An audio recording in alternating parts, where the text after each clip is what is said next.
இப்போ இந்த பெரியார் மண் அல்ல, பெரியாரே மண் தானா, இவர் சொல்லக்கூடிய எல்லா பெரியார்களுமே அவர்களுடைய மண் அல்ல, அவர்களும் மண் தான்னு பொருள். அப்போ இந்த பெரியாருக்கு கொடுக்குற மதிப்பை தான் அவங்களுக்கும் கொடுக்கணும்னு அவர் சொல்கிறார். இல்லை அப்படி நீங்கள் சொல்கிறீங்க, ஆனால் அவர் அந்த பொருளில் அவர் சொல்லலை. வ.உ.சி., அஞ்சலை அம்மாள் அல்லது பல்வேறு தலைவர்களை அவர் குறிப்பிட்டு இவர்கள் எல்லாம் தமிழ் இனத்தின் பெரியார் அப்படின்னு அவங்களெல்லாம் மதிப்புக்குரியவர்கள், யாருக்கும் மாற்று இல்லை. அவர்களை எல்லாம் பெரியாரோடு போட்டிக்கு நிறுத்த வேண்டிய தேவையில்லை. பெரியாரை தங்களுக்கு போட்டியாகவும் கருதவில்லை. இல்லை, இவர் ஏன் போட்டியை நிறுத்துறார் அப்படின்னா அவருடைய ஸ்டேட்மெண்ட்ல ரொம்ப தெளிவாக சொல்றாரு. நீங்க தமிழ்நாட்டில் எல்லாமே இங்க பெரியாரில் இருந்து தான் தொடங்கியது. பெரியாருடைய நாட்டுடைமையாக்கி யார் வேண்டும்? பாரதியார் கவிதைகளை நாட்டுடைமையாக்கியாச்சு இல்ல, பாரதிதாசன் கவிதைகளை நாட்டுடைமையாக்கியாச்சு இல்ல, திருக்குறள் நாட்டுடைமை தானே, இதெல்லாம் சந்தேகமே இல்லையே. அதுபோல பெரியார் எழுத்துக்கள் அனைத்தையும் அரசு நாட்டுடைமை ஆக்க வேண்டும். பெரியார் சொத்துக்களையும் நாட்டுடைமை ஆக்கணும் அப்படின்னு ஒரு கருத்து இருக்கு. இப்போ எனக்கு புரியல இது. அவருடைய எந்த தியாகத்தையும் பண்ணல, அவருடைய சொத்தை எடுத்து எதுவும் தரல. அவருக்குன்னு ஒரு சொத்தே இல்ல. இப்ப அதுக்கும் அவரு ஒரு பதில் சொல்றாருங்க, ஒரு விமர்சனத்தை. எனக்கு சீமானை பற்றி விவாதிப்பதற்காக இந்த பேட்டியா? இதுக்காக நம்ம நான் தெளிவாக ஒன்று சொல்கிறேன், நான் பெரியார் பக்தன் அல்ல. எனக்கு வேலை அவருக்கு போற்றி பாடுவதோ துதி பாடுவதோ அல்ல. நான் மிக தெளிவாக சொல்கிறேன், பெரியாரின் மொழி கொள்கை தவறானது. காங்கிரஸ் காகிதப்பூ மணக்காது, காங்கிரஸ் சோசியலிசம் இனிக்காதுன்னு சொல்லி நாடகம் போட்டவர் தான் கலைஞர். ஆனால் நடைமுறையில் மாநில அரசுகளை பொறுத்தவரைக்கும் அவர்களுக்கென்று ஒரு தொழில் கொள்கை இல்லை. காந்தி கொலை வழக்கில் சம்பந்தப்பட்ட, காந்தி கொலை வழக்குக்கான தத்துவத்தை வகுத்து கொடுத்த சவர்கருக்கு படத்திறப்பு யார் ஆட்சி நடந்துச்சு? திமுக கூட்டணியில் இருக்கும்போது தான் நடந்துச்சு. அப்போ காங்கிரஸ் எதிர்த்தாங்க. இதெல்லாம் அவங்களுக்கு இடம் கொடுத்தது தானே. வாஜ்பாய்க்கு இங்கே ஒரு நல்ல பேர் வாங்கி கொடுத்தது யாரு? விமர்சனத்தோடு தான். இப்போ கூட நம்ம என்ன கேட்குறோம், இந்த கூட்டணி கட்சி உட்பட எல்லாரையுமே கேட்குறோம், என்னமோ கொள்கைங்கிறீங்க, எங்கேயா அவங்க கொள்கை இருக்குன்னு கேட்க. நான் ஒரு முறை எழுதியிருந்தேன், நான் கீற்றில் ஒரு தொடர் பேட்டி கொடுத்துருந்தேன். பெரியாரிடம் ஜனநாயக உணர்வு போதாதுன்னு ஏதோ ஒன்று சொல்லியிருந்தேன். எல்லோரும் மழுமழுன்னு முடிச்சாங்க. இந்த விவாதத்துக்கு முக்கியமான காரணம் ரெண்டு பக்கம் இருக்கு. ஒரு பக்கம் பெரியார் பக்தி, பெரியாரை கடவுளாக்கிறது. நம்ம பண்ணை இயற்கை அங்காடி. தொடர்புக்கு 87 54 44 92 99. உலகில் எங்கு பிறப்பினும் தமிழ் கற்கலாம், கற்பிக்கலாம். ஔவையார் பாடசாலை.org. டிஎன் மீடியா நேயர்களுக்கு வணக்கம். ஏன் பெரியார் விமர்சனத்துக்கு உட்படுகிறார்? ஏன் இன்றைக்கும் சாதியம் குறித்த தொடர்ந்த கருத்துக்கள் தமிழ்நாட்டில் ஒரு தீப்பிழம்பாகவே இருந்து கொண்டிருக்கிறது? இப்படி பல்வேறு விடயங்கள் குறித்து இந்த நேர்காணலில் நாம் பேச இருக்கிறோம். நம்மோடு இந்த அமர்வில் உரையாற்றுவதற்காக தமிழ் தேசிய விடுதலை இயக்கத்தின் பொதுச் செயலாளர், மார்க்சிய அறிஞர் தோழர் தியாக அவர்கள் நம்மோடு இணைந்திருக்கிறார். நிகழ்ச்சிக்கு அவரை அன்போடு வரவேற்போம். ஐயா வணக்கம். வணக்கம். உங்களை சந்திக்கிறது ரொம்ப பெரும் மகிழ்ச்சி. எனக்கும் மகிழ்ச்சி. ஐயா, இப்போ உங்களுக்கு தெரியும், தொடர்ந்து பார்த்துன்னே இருக்கிறீங்க. திரு சீமான் அவர்கள் பெரியார் மட்டும் எங்களுக்கு பெரியார் அல்ல, தமிழ் இனத்தில் எங்களுக்கு முன்னவர்களாக இருந்த அத்தனை பேருமே எங்களுக்கு பெரியார் தான். பெரியார் மண் அல்ல, இது எங்களை பொறுத்தவரை பெரியாரே மண் தான் அப்படின்னு மிக வலிமையாக ஒரு கருத்தை பேசி வருகிறார். இப்போ உங்களை போன்ற அறிஞர்கள் இந்த கருத்து குறித்து நீங்கள் சொல்ல வேண்டிய, நீங்கள் அல்லது கருதுகிற எதிர்நிலைப்பாடு என்னவா இருக்கு? அவருடைய கருத்திலேயே ஒரு முரண்பாடு இருக்கு இல்லையா? இவர் மட்டுமல்ல பெரியார், அவருக்கு முன்னும் நிறைய பெரியார்கள் இருந்திருக்கிறார்கள். இப்போ இந்த பெரியார் மண் அல்ல, பெரியாரே மண் தானா, இவர் சொல்லக்கூடிய எல்லா பெரியார்களுமே அவர்களுடைய மண் அல்ல, அவர்களும் மண் தான்னு பொருள் இல்லையா? பெரியார்னு இவர் யாரை இதுகாரும் ஏற்றுக்கொண்டிருந்தாரோ, யாரை பற்றி பேசினாரோ, அந்த பெரியார் அவர் பெயரால் இந்த மண் அழைக்கப்படுகிறது அப்படி சொல்கிறாங்க. பெரியார் அன்பர்கள், பெரியார் மேல் நம்பிக்கை கொண்டவர்கள் அப்படி சொல்கிறாங்க. இவருக்கு முன்னாலேயே பெரியார்கள் நிறைய இருந்தாங்கங்கிறார். அப்போ இந்த பெரியாருக்கு கொடுக்குற மதிப்பை தான் அவங்களுக்கும் கொடுக்கணும்னு அவர் சொல்கிறார். இல்லை அப்படி நீங்கள் சொல்கிறீங்க, ஆனால் அவர் அந்த பொருளில் அவர் சொல்லலை. தமிழ் நிலத்தில் ஏற்கனவே இருந்த பல்வேறு தலைவர்களுக்கு அவர் பதாகையில் கூட அவர் அந்த புகைப்படத்தை எல்லாம் குறிப்பிடுறார். குறிப்பிட்டு இவர்கள் தான் எங்களுடைய தமிழ் இனத்தின் பெரியார்கள், பெரியவர்கள், பெரியாரை பொறுத்தவரை இவர்கள் திமுக அல்லது திராவிட இயக்கங்கள் சொல்கிற பெரியாரை பொறுத்தவரை அவர் எங்களுக்கு ஒரு மண் தான்.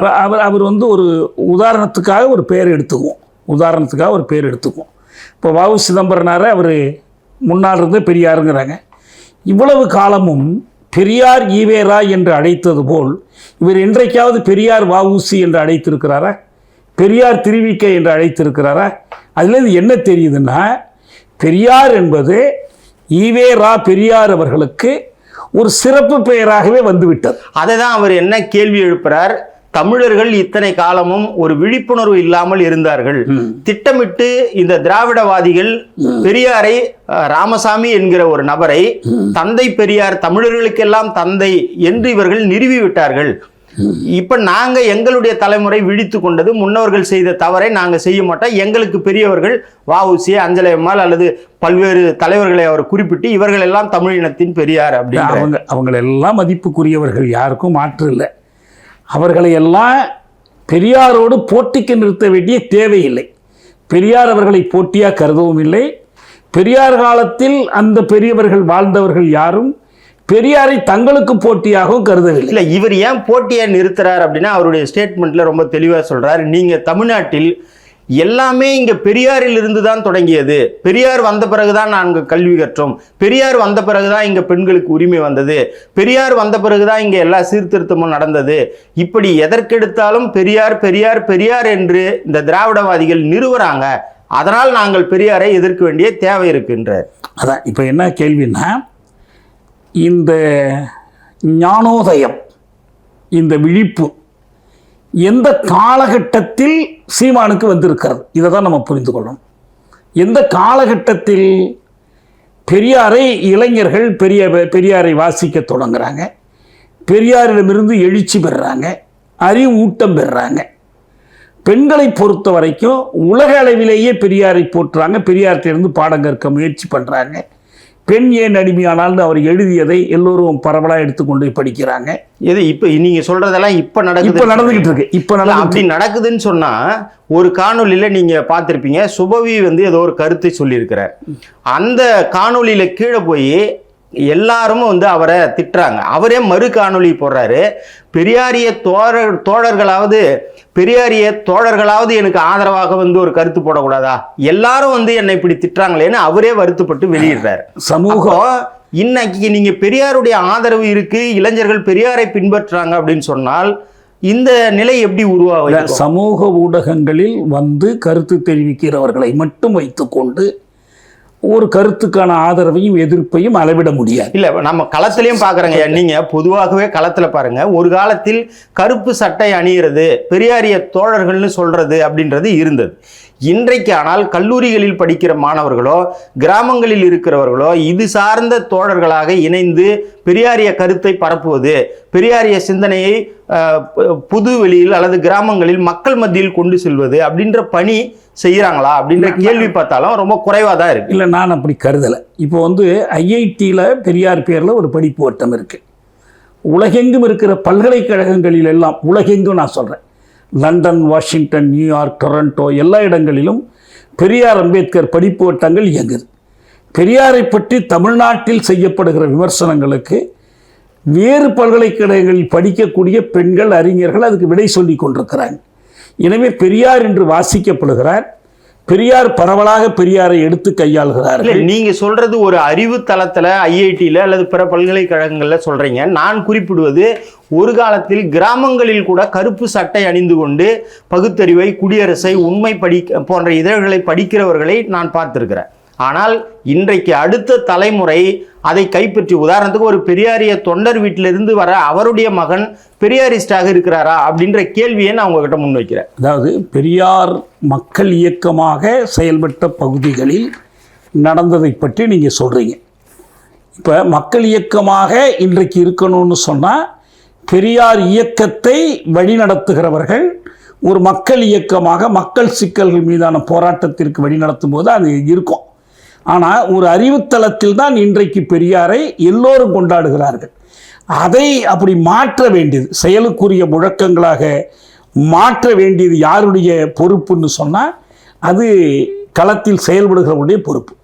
பெரியார் படத்தை வைத்துக் கொள்வதோ கருப்பு சட்டை போடுவதால் அல்ல. நான் கருப்பு சட்டை போடுறதில்லை. ஆனால் பெரியாரை ஒரு வழிகாட்டியாக எங்கள் இயக்கம் ஏற்றுக்கொள்ளுது. அவருடைய தமிழ்நாடு தமிழருக்கே முழக்கத்திற்கான வழித்தோன்றல்களாக எங்களை நாங்கள் கருதி கொள்கிறோம். நாங்கள் கருப்பு சட்டை போடுறதில்ல, எதை எடுத்தாலும் பெரியார் படத்தை பெரியார் பொம்மையை காட்டிக்கிட்டு இருக்கிறதில்ல. அதுபோல் பல இயக்கங்கள், இடதுசாரி இயக்கங்கள், புரட்சிகர இயக்கங்கள், இன்றைக்கி இளைஞர்கள். நான் உங்களுக்கு ஒன்று படித்து காட்டுறேன். இந்துத்துவ அரசியலை எதிர்ப்போர், தலித் விடுதலைக்கு நிற்போர், பெண் விடுதலைக்கு இயங்குவோர், தமிழ் தேசியம் பரப்புவோர், பார்ப்பனியம் எதிர்ப்போர், பொது உடைமை கோருவோர், கடவுளை மறுப்போர், பின்னவித்துவம் பேசுவோர் என சமூகத்தின் பல்வேறு பிரிவினரும் பெரியார் வடித்து தந்த கருவிகளை கையில் ஏந்தி நிற்கின்றனர். யார் எழுதியிருப்பான்னு நினைக்கிறீங்க? இது மிக அண்மையில் ஈரோட்டிலிருந்து இந்துத்துவ சூழலில் பெரியார் என்று பாஜக RSS அரசியல் பரவி கொண்டிருக்கிற சூழலில் பெரியார் எப்படி தேவைப்படுகிறார் என்பது பற்றி ஒரு தொகுப்பு வெளியிடப்பட்டது. பிறந்தார் பெரியார்னு ஒரு கட்டுரை நான் அதில் எழுதினேன். அதே தொகுப்பில் பெரியாருக்கு பிறகுள்ள பெரியாரியல் என்ற தலைப்பில் தோழர் மணியரசன் எழுதிய கட்டுரையினுடைய தொடக்கமாய் யாருக்கெல்லாம் பெரியார் தேவைப்படுகிறார், யார் பெரியாரை உயர்த்தி பிடிக்கிறார்கள், இதுக்குள்ள யாரும் மிச்சமில்லை. இந்துத்துவ அரசியலை எதிர்ப்பவர்கள், தலித் விடுதலைக்கு நிற்பவர்கள், பெண் விடுதலைக்கு இயங்குகிறவர்கள், தமிழ் தேசியம் பரப்புவோர், பார்ப்பனியம் எதிர்ப்போர், பொது உடைமை கோருவோர், கடவுளை மறுப்போர், எல்லாரையும் அவர் இதுக்குள்ள கொண்டு வர்றார். இவ்வளவு பேரும், இதை நான் சொல்றது மிகச்சில ஆண்டுகளுக்குள் இது. இப்போ திடீர்னு என்ன மாறிடுச்சது?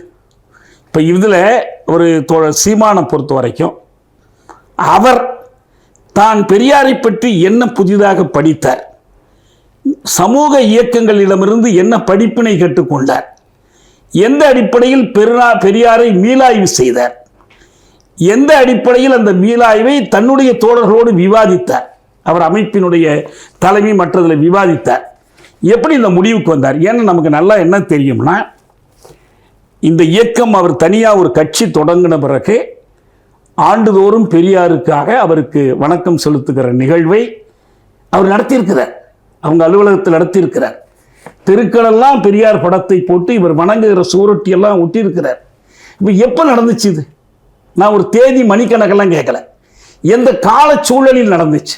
நாம் எந்த காலச்சூழலில் நடந்ததா சொல்கிறோம்னா, பெரியாரை இன்றைக்கு தலித் விரோதியாக, முஸ்லீம் விரோதியாக காட்டி ஆத்திரமூட்டுகிற பார்ப்பனிய முகவர்கள் இருக்காங்க பாருங்க, அவங்க களத்தில் தீவிரமாக செயல்படுகிறார்கள்.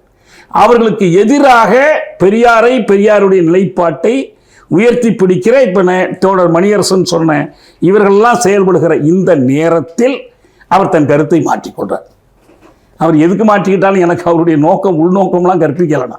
நான் சொல்கிறது நீங்கள் எந்த பக்கம் நிற்கிறீங்கிறது தான். இன்றைக்கி இப்படி ஒரு அணி வரிசை பிரிந்து நிற்கிது. மாற்றத்தை விரும்புகிறவர்கள், முற்போக்கை விரும்புகிறவர்கள், அவங்க ஒரு பக்கம் பெரியாரை உயர்த்தி பிடித்துக்கிட்டு இருக்கிறாங்க. இதற்கு எதிரான இந்துத்துவ ஆற்றல்கள் அவங்க என்ன பண்ணுறாங்கன்னா, பெரியாரை இவர் தலித் விரோதி, முஸ்லீம் விரோதி, மக்கள் விரோதி என்று காட்டிக்கிட்டு இருக்கிற நேரத்தில் நீங்கள் குறுக்க விழுவுறீங்க. விழுந்து நானும் சேர்ந்து பெரியாரை, அதில் என்ன நம்ம கண்கூட பார்த்த விஷயம்னா, இது பெரியார் சொன்னது என்று அவர் ஒரு மேற்கோளை காட்டுகிறார். உடனடியாக அவர் காட்டிய மேற்கோள் எங்கே இருக்கு, யார் எழுதுனதுன்னு எல்லாரும் தேடி பார்த்தாங்க. தேடி பார்த்துட்டு என்ன சொன்னாங்க, அப்படி எதுவுமே பெரியார் மேற்கோள் என்று எங்கேயுமே காட்ட முடியல. அவர் காட்டிய ஒரு புத்தகத்தை சொன்னார். அந்த புத்தகத்தில் எந்த பக்கம்னு சொன்னார். விடுதலை ஏற்றில் அது வந்துச்சு, எல்லாத்தையும் சொன்னாங்க. தோழர் மணியரசன் என்ன சொன்னார்னா, பெரியார் அப்படி கூறியதற்கான சான்று எதுவும் எனக்கு கிடைக்கவில்லை. இன்னைக்கு வரைக்கும் அவர் மாற்றிக்கல. அவரே சொன்னதுதான். இது நான் மாட்டிக்கொண்டாரா பெரியார்னு முகநூலில் தொடர்ந்து ஒரு 25 கட்டுரைகளுக்கு மேலே எழுதுனேன். நீங்கள் பார்த்துருக்கலாம்னு நினைக்கிறேன். அதுலேயே நான் எடுத்து காட்டியிருந்தேன். இந்த கட்டுரையும் நான் அதில் எடுத்து அப்படியே வெளியிட்டேன். அவர் என்ன சொல்லியிருக்கிறார், இது மிகச்சிறந்த சீமானுக்கு மறுப்பு சொல்லக்கூடிய மிகச்சிறந்த கட்டுரை. ஆனால் சீமான் சொன்னதுக்கு பிறகு இவர் அந்த ஒரு வாசகத்தை, அதாவது ஒரு அவதூறாக பெரியார் சொல்லாத ஒன்றை பெரியார் மீது ஏற்றி சீமான் சொன்னார் பாருங்க. அவர் நான் தவறுதலாக சொல்லிட்டேன்னு விட்டுட்டு போகலாம். நான் எத்தனையோ பேர் நான் பண்ணுவேன். இப்போ கூட முகநூலில் மார்க்ஸ் சொன்னார்னு ஒன்று போடுவாங்க, லெனின் சொன்னார்னு ஒன்று போடுவாங்க. நான் கீழே போய் எங்கு சொன்னார், சான்றுகளோடு மேற்கோள் தருக என்று போடுவேன். அப்புறம் ஒரு சிலர் இல்லை தோழர் அப்படி இல்லை, நாங்கள் தப்பாக புரிஞ்சுக்கிட்டோம் அப்படின்னு போடுறாங்க. நல்ல படித்த அறிஞர்கள்லாம் கூட போடுறாங்க. இப்போ பல பேர் வந்து இந்த உலகத் தொழிலாளர்களை ஒன்றுபடுங்கள்னு மார்க்ஸ் சொன்னாருன்னு திருப்பி போடுவாங்க. எங்கே சொல்லியிருக்காரு காட்டுங்கன்னு நான் திருப்பி போடுவேன்.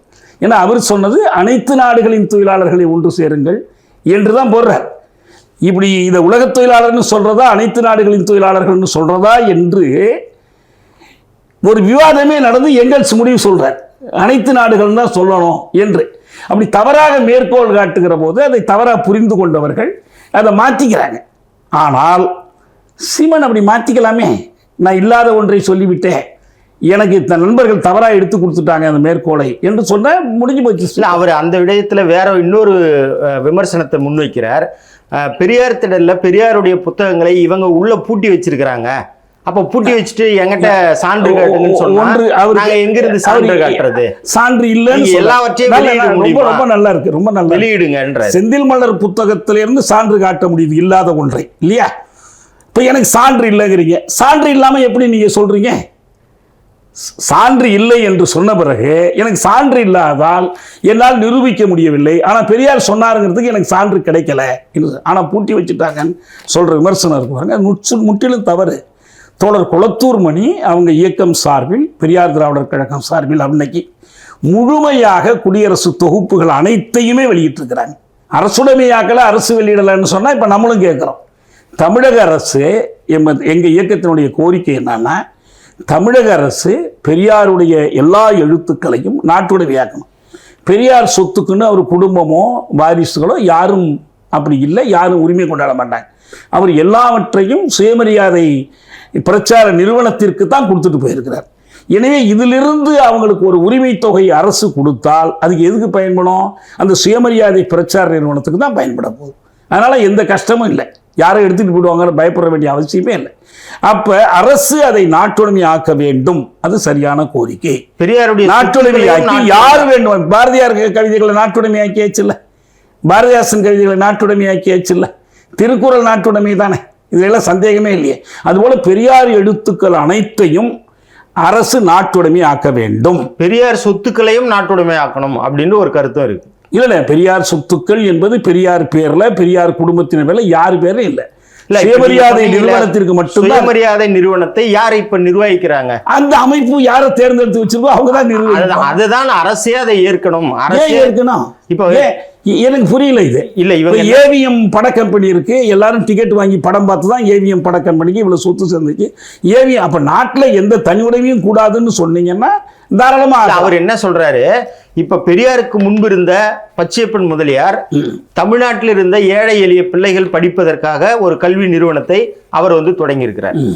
வேப்பேரியில் செங்கல்வராய நாயக்கர் அவருடைய சொத்துக்களை எல்லாம் பெரியாருக்கு முன்பே ஏழை எளிய குழந்தைகளுக்காக கல்விக்காக தானம் தந்தார்.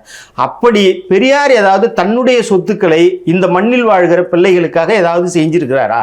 ஏங்க, எவ்வளவு அடுக்கடுக்கா சான்றுகள் நாம் தர முடியும் தெரியுமா? எத்தனை கல்லூரிகள் பள்ளிகளுக்கு உதவி பண்ணியிருக்காரு. எல்லாத்தோட முக்கியம் அவர்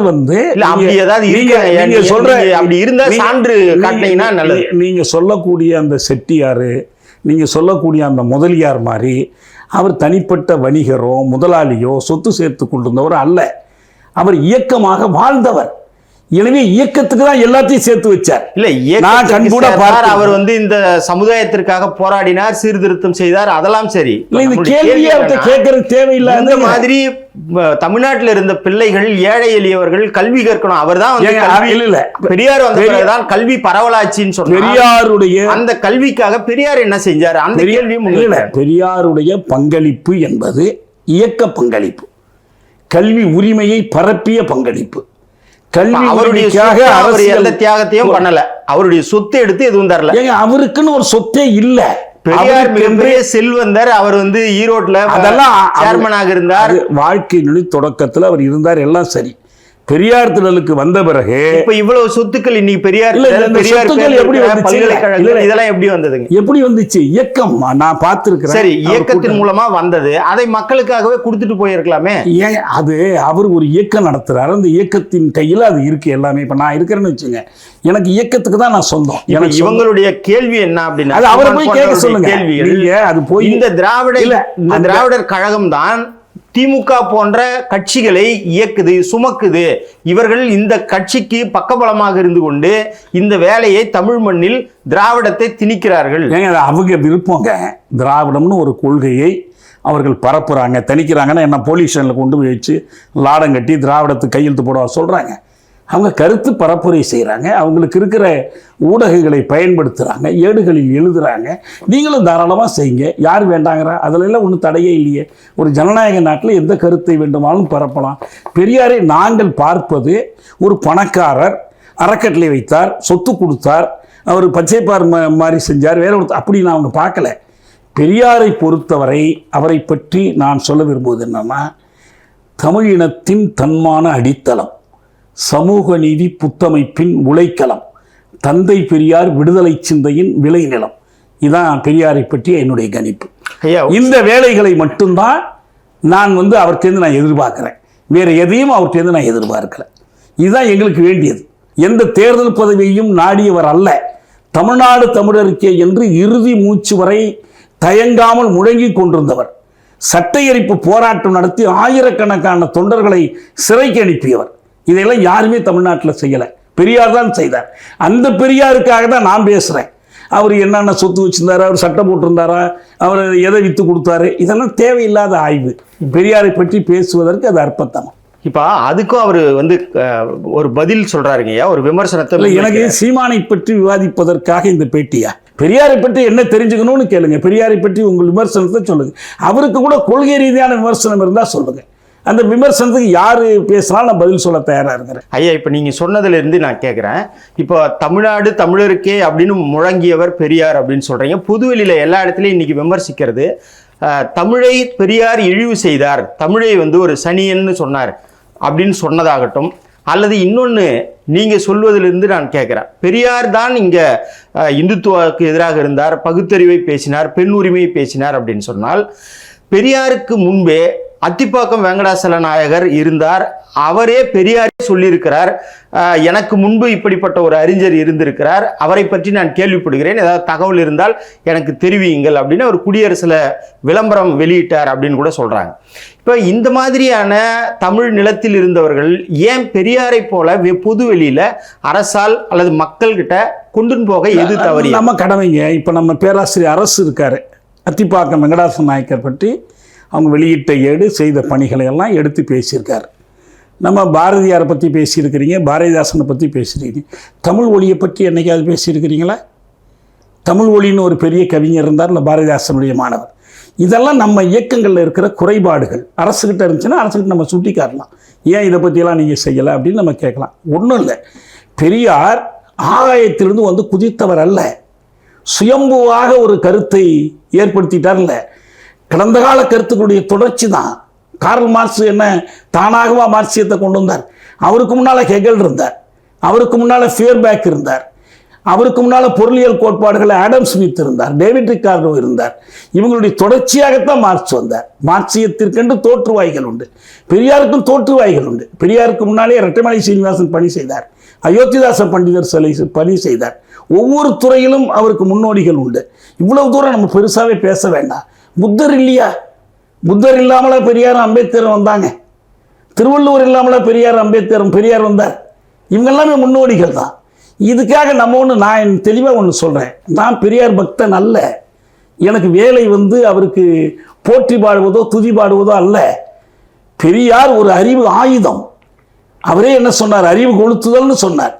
அறிவு கொளுத்துதல் என்றால் அவர் கொளுத்திய நெருப்பு அணைய விடாமல் காப்பதும் மீண்டும் மீண்டும் அந்த தீயை பரவுமாறு செய்வது தான் என்னுடைய வேலையே தவிர, பெரியார் மீது பற்றுக்கொண்ட ஒவ்வொருத்தருடைய வேலையுமே தவிர, பெரியாரை புகழ்ந்து கொண்டும் பெரியாரை போற்றி கொண்டும் பெரியார் மீது பக்தி பாராட்டி கொண்டும் அவர் சொன்னதில் எதுவுமே தவறில்லை என்று பேசிக்கொண்டு இருப்பதல்ல. நீங்கள் மொழி பற்றி கேட்டீங்க, நான் மிக தெளிவாக சொல்கிறேன், பெரியாரின் மொழி கொள்கை தவறானது. அந்த தவறுக்கு விளக்கம் சொல்லலாம், நியாயப்படுத்தணும்னு அவசியம் இல்லை. ஒரு மனிதர். நீங்க பேசுனது இன்னொரு கேள்வி, இந்துத்துவா அல்லது இந்து அரசியல், பிஜேபி அரசியல் இது தமிழர்களை அழிக்குது, அங்கே விட்டுட்டு நீங்கள் இங்கே கேள்வி கேட்குறீங்க அப்படின்னு சொன்னீங்க. அதே வேலையைத்தான் திமுக செய்து எல்லா இடங்களிலும் தமிழருடைய வளங்களை அழிக்குது, தமிழர்கள் மீது ஆதிக்கம் செலுத்துது, காவல்துறையை ஏவி விட்டு அடக்குமுறை செய்து விவசாயிகள் மீது குண்டர் சட்டத்தை பாய்ச்சுது. இப்படி பல்வேறு விதமான குற்றச்சாட்டுகள் இருக்கு. இதை ஏற்கிறீங்களா? அப்ப திமுகவும் பாஜகவும் ரெண்டும் ஒண்ணுதான்? ரெண்டும் ஒண்ணு இல்லை. நல்லா கேட்டுக்கிடுங்க. அதிகாரமுள்ள ஒரு அரசை நடத்துகிறவர்களும் அதிகாரம் இல்லாத ஒரு அரசை, ஒரு இறைமை இல்லாத ஒரு அரசை நடத்துகிறவர்களையும் ரெண்டையும் சமப்படுத்தினால் மக்களுடைய போராட்ட சக்தி விரயமாயிடும். அவங்களுக்கு இடையில் இருக்கிற முரண்பாட்டை மக்கள் தங்கள் போராட்டங்களுக்கு பயன்படுத்தி கொள்ள முடியாமல் போயிடும். இதுதான் முக்கியம். எந்த இடத்தில் இந்த சீர்திருத்தங்களை செய்கிற அரசு புரட்சிக்கு எதிராக நிற்குதோ அங்கெல்லாம் அங்கே எதிர்க்கணும். நான் ரெண்டும் ஒன்று என்று சொல்வதற்கு பாருங்க, அது தவறான கருத்து. இன்னும் சொல்ல போனால் பிஜேபியும் காங்கிரஸும் ஒன்றுன்னு சொல்றது கூட ஒரு தப்பு. ரெண்டுமே பெருமுதலாளிகளுக்கு தான் நிற்கிறான். ரெண்டு பேருமே மார்வாடி குஜராத்தி சேட்டுகளுடைய சுரண்டலுக்கு தான் நிற்கிறான். ஆனால் காங்கிரஸ் என்ன செய்கிறான்? இந்துத்துவம் என்ற நிலைப்பாட்டை எதிர்ப்பதற்கு வர்றான். இப்போ இடபிள்யூஎஸ் முதல்ல நாடாளுமன்றத்தில் ஒரு நிலை எடுத்தாங்க. பிறகு கட்சி கூட்டம் போட்டு என்ன பண்ணாங்க? இடபிள்யூஎஸ் என்ற பெயரில் உயர் சாதியினருக்கு மட்டுமான இடஒதுக்கீடு கொடுப்பதை ஏற்க முடியாது, பொருளியலில் ஏழைகள் என்றால் எல்லா ஏழைகளுக்கும் தரப்படணும் என்று தீர்மானம் போட்டாங்க. இந்த மாதிரி வேறுபாடுகள் வரத்தான் செய்யும். போன முறை காங்கிரஸுடைய தேர்தல் அறிக்கையில் என்ன சொன்னாங்க? வேலைவாய்ப்பு சார்ந்த ஒரு வளர்ச்சி கொள்கையை நாம் கடைபிடிக்க தவறிவிட்டோம். அவங்க சொல்றது 90லேருந்து சொல்றாங்க, கடைபிடிக்க தவறிவிட்டோம். எனவே அதை மாற்றணும். இந்த நிலை ஏன்னா நம்மகிட்ட எல்லா மக்களும் இருந்துட்டாங்கன்னா நீங்க இவன் என்ன நிலை எடுக்கிறான், அதுக்கும் இதுக்கும் என்ன வேறுபாடு, இதெல்லாம் பார்த்துக்கிட்டு இருக்க வேண்டியில்லை. நம்மகிட்ட மக்கள் இல்லை என்று சொல்லுகிற போது, மக்களை நாம் திரட்ட வேண்டிய தேவை இருக்கிற போது, இந்த சின்ன சின்ன சீர்திருத்தங்கள், சின்ன சின்ன சலுகைகளுக்கு நம்ம முக்கியத்துவம் கொடுத்து தான் மக்களை திரட்ட முடியும். அதன் மூலம்தான் அவனை காலப்போக்கில் நாம் தனிமைப்படுத்தி ஒதுக்க முடியும். இப்போ திமுக பொறுத்த வரைக்கும் நம்ம தெளிவான ஒரு விமர்சனம் இருக்கு. என்ன? இவர்களுக்கென்று ஒரு மாற்று பொருளியல் கொள்கையை முன்வைக்கவில்லை. ஒரு காலத்தில் காங்கிரஸ் காகிதப்பூ மணக்காது, காங்கிரஸ் சோசியலிசம் இனிக்காதுன்னு சொல்லி நாடகம் போட்டவர் தான் கலைஞர். அண்ணாவோட பணத்தோட்டத்தை எடுத்து படித்து பாருங்க. இங்கே இருக்கிற வடவர் ஆதிக்கத்துக்கு எதிராக பெரியார் போராடினார். திமுகவும் அதெல்லாம் எழுதுனுச்சு, நிறைய சொன்னாங்க. சோசியலிசம் தான் எங்களுடைய கொள்கையினெல்லாம் பேசினாங்க. ஆனால் நடைமுறையில் மாநில அரசுகளை பொறுத்த வரைக்கும் அவர்களுக்கென்று ஒரு தொழில் கொள்கை இல்லை, ஒரு பொருளியல் கொள்கை இல்லை. அதே மாநில அரசை நாங்கள் பிடித்து இதெல்லாம் மாற்றப் போகிறோம் என்று சொல்கிறவர்கள் இறைமைக்காகவோ விடுதலைக்காகவோ போராடவில்லை. அவங்க எல்லாம் அதிகம் போனால் சுழற்சி முறையில் பிரதமர் பதவியை கொடுத்துக்கிறது இல்லையா, ஒரு ஆளை உட்கார வச்சுட்டா எல்லாத்தையும் மாற்றிடலான்னு கருதுறது, இப்படி தான் இருக்கிறாங்க.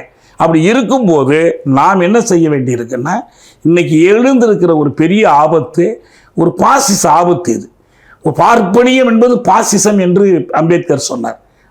அதனுடைய பாசிசத்தினுடைய விதைகளை எல்லாம் கொண்டது தான் பாசிசம். இப்போ அவங்க சிறுபான்மை மக்களுக்கு எதிராக தாக்குதல் தொடுக்கிறாங்க. தமிழ்நாட்டில் மட்டும் இல்லை, இந்திய அளவில் தொடுக்கிறாங்க. இந்த பசு கூண்டர்கள் என்று வைத்து கொண்டு நடத்திக்கிட்டு இருக்கிறாங்க. குடியுரிமை பறிப்பதற்கான முயற்சிகள் செய்கிறாங்க, வாக்குரிமை திருடுறாங்க. இவ்வளவையும் எதிர்த்து இருக்கிற எதிர்கட்சிகள்லாம் சேர்ந்து போராட வேண்டிய கட்டாயம் நமக்கு இருக்கு. நம்ம ஒரு பக்கம் நம்ம தொலைதூர லட்சியத்துக்காக போராடி கொண்டு இந்த முரண்பாட்டில் நம்ம எந்த பக்கம் நிற்கிறோங்கிறத மக்கள் பார்க்குறாங்க. இல்லை, அதே கேள்விதான் நான் இங்கே திராவிடத்தை வைக்கிறேன். இப்போ அதே போன்ற ஒரு இன அழிப்பை தமிழர்கள் மீது திராவிடம் வைக்குது, திமுக அதை நடத்துது. இப்போ இந்த திராவிடம் குறித்து அல்லது திமுக செய்கிற தவறை குறித்து உங்களை போன்ற அமைப்பு நடத்தவர்கள் இதுவரைக்கும் ஏதாவது ஒரு கண்டன அறிக்கை தந்திருக்கிறீங்க? ஒவ்வொன்றையும் கொடுத்துட்டு இருக்கிறோம். நாங்கள் எங்களுக்கெல்லாம் பெரிய அளவில் விளம்பரப்படுத்த மாட்டாங்க, செய்ய மாட்டாங்க. நம்ம போன தேர்தலின் போது பேசியிருக்கிறோம், அறிக்கைகள் எழுதுகிறோம். நான் தொடர்ந்து எழுதிக்கிட்டு தான் இருக்கிறேன். இன்றைக்கி வேணாலும் இப்போ நான் பதிவாக பண்ணுறேன்.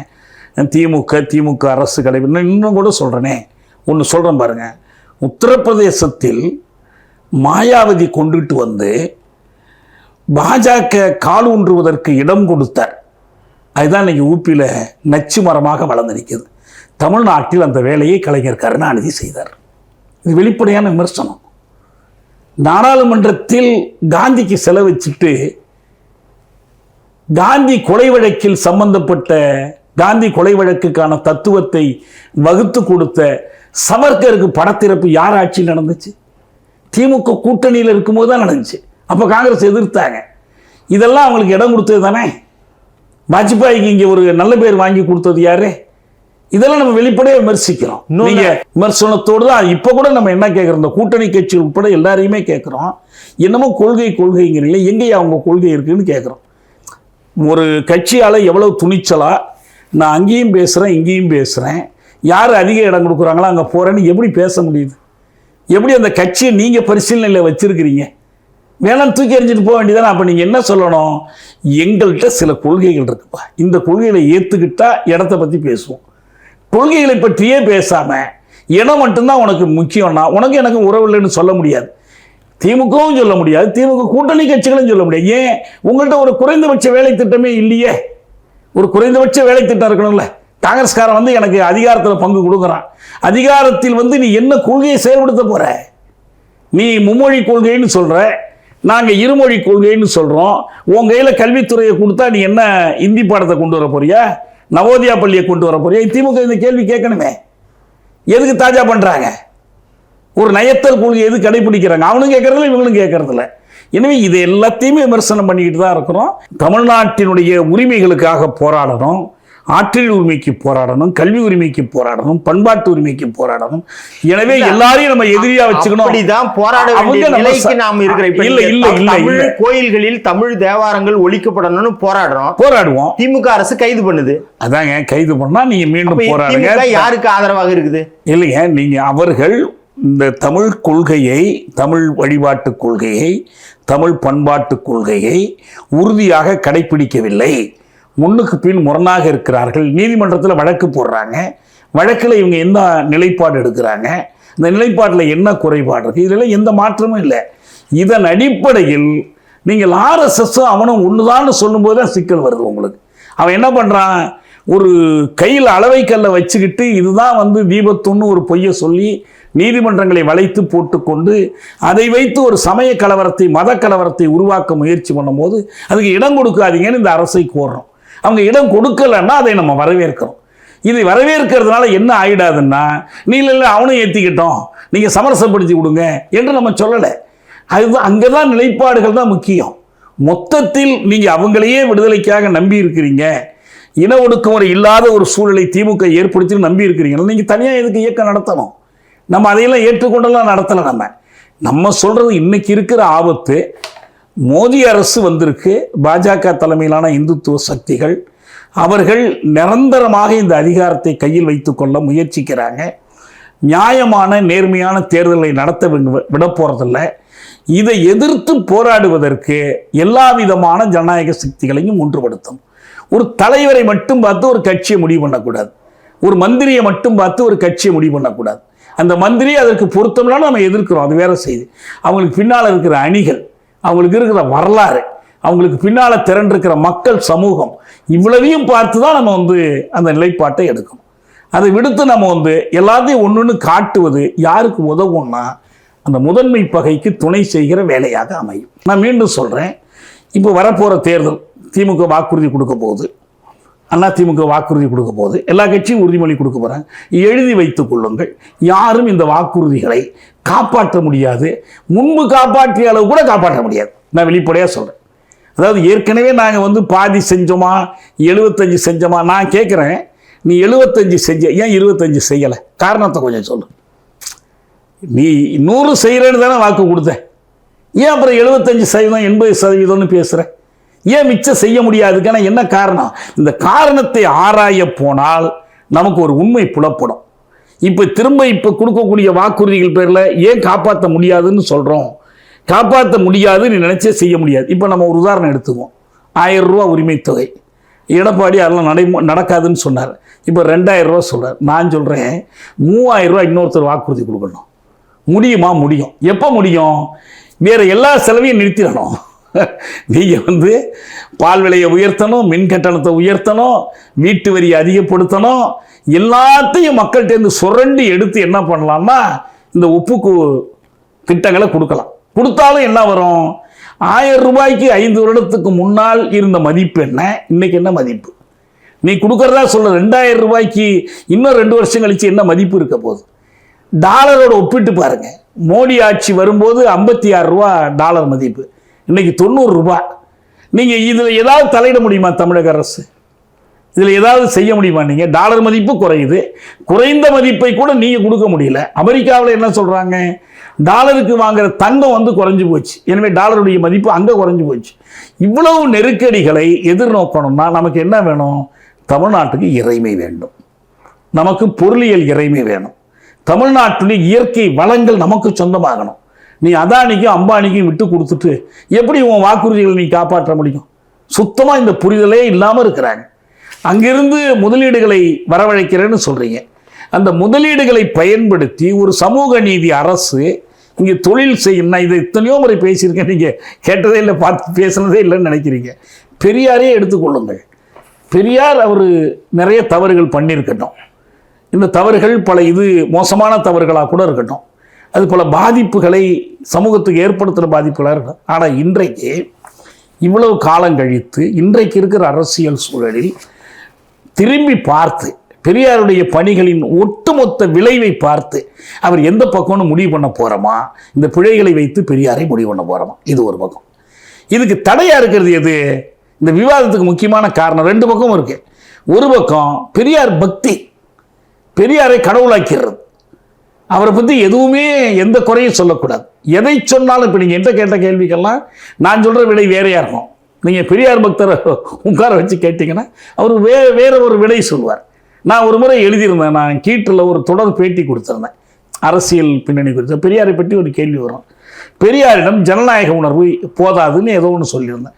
எல்லோரும் மழுமழுன்னு முடித்தாங்க. எப்படி சொல்கிறீங்கன்னு நான் சொல்கிறேன், ஐயா அவர் எடுக்கிற முடிவுகள் எந்த கமிட்டியில் எடுக்கப்பட்டுச்சு, எந்த கமிட்டியிலேருந்து கொண்டுட்டு வந்தாங்க, ஒரு முடிவை எடுத்தார், செயல்படுத்துறார். அவர் வார்த்தையிலே சொல்லியிருக்காரு, எனக்கு எல்லாம் படித்தவனா தேவையில்லை. இப்போ அதனால தான் வீரமணி என்ன சொல்கிறாரு, தந்த புத்தி, பெரியார் தந்த புத்தி போது நமக்கு சொந்த புத்தி தேவையில்லைங்கிற. இது ஜனநாயகமா?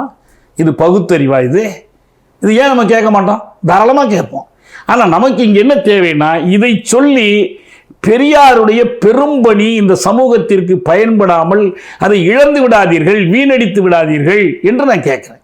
பெரியார் பணி மட்டும் பத்தாது, திருவிக்க பணியை சேர்த்துக்குவோம், வஉசி சேர்த்துக்குவோம். அவங்கள்ட்டையும் குறைகள் இருந்துச்சு, அவங்கள்ட்டையும் குறைகளே இல்லைன்னு யாராவது ஒருத்தரை காட்டுங்க. குறைகள் அற்றவர்கள். இவர் பேப்பல் இன்ஃபாலிபிலிட்டின்னு கத்தோலிக்க மதத்தில் ஒரு கோட்பாடு உண்டு. போப்பரசர் தவறே செய்ய மாட்டார்னு அதுக்கு அர்த்தம். அவர் தவறு செய்ததாக கருதினால் நீங்கள் மதத்தின் மீதான நம்பிக்கையை கேள்வி கேட்கறதா அர்த்தம். இப்போ மார்ட்டின் லூதர் கிங்லாம் தவறு செய்ததாக கருதி மறுத்தாங்க. அப்படி பெரியாருக்கோ வேறு எந்த தலைவருக்குமோ மார்க்ஸ் எங்கெல்ஸ் லெனினுக்குமோ பேப்பல் இன்ஃபாலிபிலிட்டி கிடையாது. பிழையா பெருமை படைத்த தலைவர்கள் மேதைகள் யாரும் இல்லை. பெரியாரும் பிழையா பெருமை உடையவரே கிடையாது. ஆனால் இந்த பிழைகளை எல்லாம் கடந்து பெரியார் எப்படி நிற்கிறார், எப்படி அவருடைய இந்த சமூகத்திற்கு பயன்படணும். அவர் காலத்தில் வாழ்ந்து பணக்காரர்களாக இருந்தவங்க, அரசியல் தலைவர்களானவங்க, பேராசிரியர்களாக இருந்தவங்க, அவங்க பேரெல்லாம் அடிபட்டு போன பிறகு வரலாற்றில் பெரியார் உயர்ந்து நிற்கிறார். அவர் ஒரு மந்திரி பதவி வைக்கலை, பெருசாக ஒன்றும் ஒரு இது பண்ணல, ஆனால் நிற்கிறார். காரணம் என்னன்னா அந்த சிந்தனைகளுடைய வீரியம்தான். அவருடைய செயல்பாடுகளும் சிந்தனைகளும் ஒத்துருச்சு. இப்போ தமிழருக்கே அவர் மட்டுமா கொடுத்தார்? மறைமலையடிகள் கொடுத்தார், நாவலர் சோமசுந்தர பாரதியார் கொடுத்தார், பல அறிஞர்கள் கொடுத்தாங்க. ஆனால் அந்த முழக்கத்தை ஒரு இயக்க முழக்கமாக கடைசி வரை ஏந்தி சென்றது யாரு? தமிழ் தேசியத்துக்கு என்னங்க முக்கியமாக வேணும்? தமிழ் தேசியத்தினுடைய அரசியல் தேவை என்ன? மிக முக்கியமான அரசியல் தேவை என்ன? தில்லியின் ஆதிக்கம் ஒழியணும். இதானே தில்லியின் ஆதிக்கம் ஒழியணும்னு சொல்ற ஒரு நிலைப்பாட்டை வெளிப்படையாக முன்னெடுத்து நின்றவர் பெரியார் மட்டுமே. வேற யாரும் எந்த தமிழறிஞரை காட்டுங்க பார்ப்போம். மறைமலையடிகள் சொன்னாரா, இல்லை சோமசுந்தர பாரதியார் கடைசி வரை அதை பேசிக்கிட்டு இருந்தாரா? நம்ம புலவர்கள் செஞ்சாங்க, சாலையார் செஞ்சார், பாவலர். ஆனால் அவங்கள்ட்ட எல்லாம் இயக்கம் இல்லை. அந்த 38 போராட்டத்திலையும் பெரியாரிடம் மட்டும்தான் இயக்கம் இருந்துச்சு.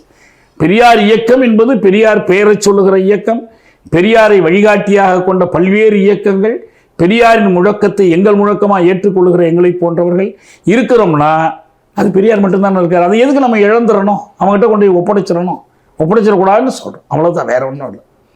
ஏன் இன்னொன்று, இப்போ தமிழ்நாட்டில் இந்த திராவிடர்கள் தமிழ் குடிகளை திராவிடமாக மாற்றுறாங்க அப்படின்ற ஒரு குற்றச்சாட்டு சமீப காலங்களில் வந்தது. உதாரணமாக குயவர்கள் மதுரையில் ஒரு மாநாடு நடந்தப்போ, நாங்கள் தமிழ் பேசுகிற குயவர்கள் மண்பாண்ட தொழில் செய்கிறவங்க, ஆனால் எங்களை இவர்கள் குலாலர் என்று மாற்றி தெலுங்கு இனமாக மாற்றுகிறார்கள் அப்படின்னு ஒரு பெரிய முரணமும் ஒரு கண்டனமும் தெரிவித்து அந்த மாநாட்டை புறக்கணித்தாங்க. அது குறித்து ஒரு பெரிய விவாதங்கள் நடந்தது. இப்படி தமிழ்நாட்டில் இந்த சாதிவாரி கணக்கெடுப்புக்கு பின்பு இன்னொரு வேலையாக இவர்கள் தமிழ் குடிகளை வேறொரு இனமாக மாற்றுறாங்க அப்படின்ற ஒரு குற்றச்சாட்டு இங்கே எழுந்திருக்கு. மொத்தத்தில் கோனார்கள் யாதவ்னு போட்டுக்க ஆரம்பிச்சிருக்கிறாங்க. ஏன் இந்தியாவோட கலந்து நின்று அங்கே சலுகைகள் வாங்குறதுக்கு இந்த ஒரு தேவநாதன் யாதவ்னு ஒருத்தர் ஒரு கட்சி நடத்துகிறாரு பார்த்தீங்களா, அந்த மாதிரிலாம் இருக்கிறாங்க. இது எல்லாம் சிக்கல்கள், அடையாள சிக்கல். தமிழர்கள் தமிழ் அடையாளத்தோடு தான் இருக்கணும். தமிழ் சாதிகளின் பெயரால் தான் அறியப்படணும். இன்னும் சொல்ல போனால் பார்ப்பனியமும் வடமொழி சார்பும் இந்த சாதிகளுக்கு கொடுத்த பெயர்களை அந்த சாதி கூட்டங்களில் போய் எதிர்த்து பேசியவர் ஒரே ஒருவர் பெரியார் தான். என்னையா தேவேந்திர குல வேளாளர், நீங்கள் எங்கே தேவேந்திரர்களை மாறினீங்கன்னு கேட்டார். அவர் எந்த சாதியும் அப்படி அழைக்கப்படுவதை அவர் எதிர்த்தவர். நம்ம இதுக்கெல்லாம் பெரியாரை காரணமாக காட்டவில்லை. இப்போ திராவிடர்கள்னு ஒரு வார்த்தையை போகிற போக்குள்ள சொன்னீங்க. யார் திராவிடர்கள்? திராவிடம்னு ஒரு மொழி பேசுகிறாங்களா? திராவிடர்னு ஒரு இனமா? திராவிடம்னு ஒரு நாட்டை சேர்ந்தவங்களா? இல்லை. ஒரு சமூக அறிவியலில் சில பெயர்கள் காலத்துக்கு ஏற்ப புது பொருள் கொள்ளும், மாறி மாறி வரும். இப்போ லெனின் காலத்தில் கட்சிக்குள்ளே ஒரு கருத்து வேறுபாடு வந்துச்சு. ஒரு மாநாட்டில் தீர்மானம் போடுறாங்க. பெரும்பான்மை ஒரு பக்கம், சிறுபான்மை இன்னொரு பக்கம் பிரிகிறாங்க. பெரும்பான்மைக்கு ருஷ்ய மொழியில் போல்ஷிவிக்னு பேர், சிறுபான்மைக்கு ருஷ்ய மொழியில் மென்ஷிவிக்னு பேர். இந்த பேர் என்ன ஆயிடுச்சு காலப்போக்கில்? ஒரு குறிப்பிட்ட அரசியல் சித்தாந்தத்தின் பெயராக மாறிடுச்சு. ருஷ்யன் கம்யூனிஸ்ட் பார்ட்டி போல்ஷிவிக்னு பேர் வச்சுட்டாங்க.